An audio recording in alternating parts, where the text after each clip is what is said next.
నమస్తే అండి, welcome back to my channel. సగ్గు బియ్యంతో స్వీట్ ఎలా చేసుకోవాలో చూసేద్దాం రండి. ఇప్పుడు ఒక కప్పు సగ్గు బియ్యం తీసుకున్నాను. దాంట్లోనే వాటర్ వేసుకొని నీట్గా 2 times వాష్ చేసుకోండి. తర్వాత కొంచెం వాటర్ వేసి దాన్ని 1 hour నానబెట్టుకోవాలి.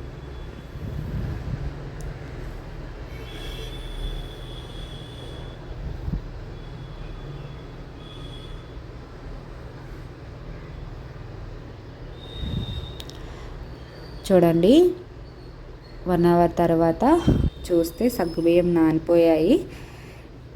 ఇప్పుడు దీన్ని మిక్సీ జార్లో వేసుకొని మెత్తటి పేస్ట్లా చేసేసుకోవాలి.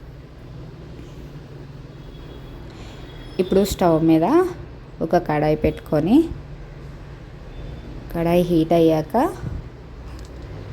4 tablespoons గీ వేసుకోండి. మనం గీ ఎంత వేసుకుంటే అంత టేస్ట్ ఉంటుందండి.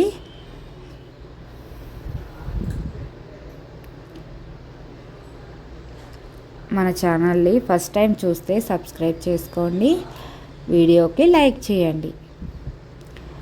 ఇప్పుడు దీంట్లో ముందుగా పేస్ట్ చేసుకున్న సగ్గుబియ్యం పేస్ట్ని ఇందులో వేసేసుకోవాలి.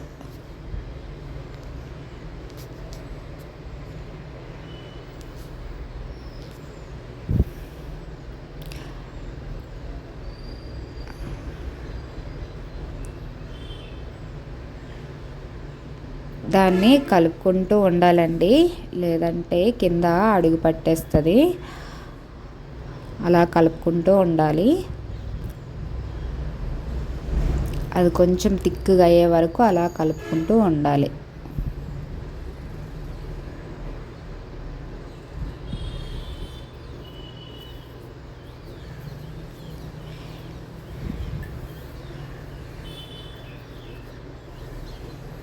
మనం ఈ స్వీట్ని షుగర్తో కాకుండా బెల్లంతో చేసుకుంటే మనకి హెల్త్కి కూడా మంచిది.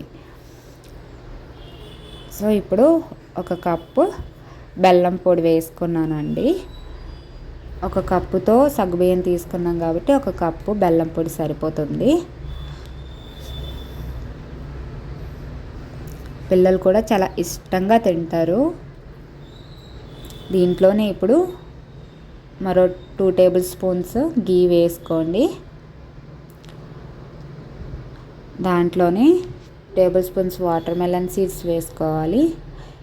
ఇంకా 2 tablespoons పంప్కిన్ సీడ్స్, ఇంకా చిన్న ముక్కలుగా కోసుకున్న కాజుని కూడా 2 tablespoons వేసుకోవాలి. వీటిని అన్నిటినీ ఇలా థిక్ పేస్ట్లా వచ్చే వరకు ఇలా మిక్స్ చేసుకోవాలి. ఇప్పుడు దగ్గరికి అయిపోయింది చూడండి. నా దగ్గర ఇలా కేక్ చేసేది ఉందండి, మీ దగ్గర లేకపోతే బాక్స్లో వేసుకున్నా సరిపోతుంది. అంతే అండి, సగ్గుబియ్యంతో స్వీట్ రెడీ. మీరు కూడా ట్రై చేయండి, ఎలా వచ్చిందో నాకు కామెంట్ చేయండి.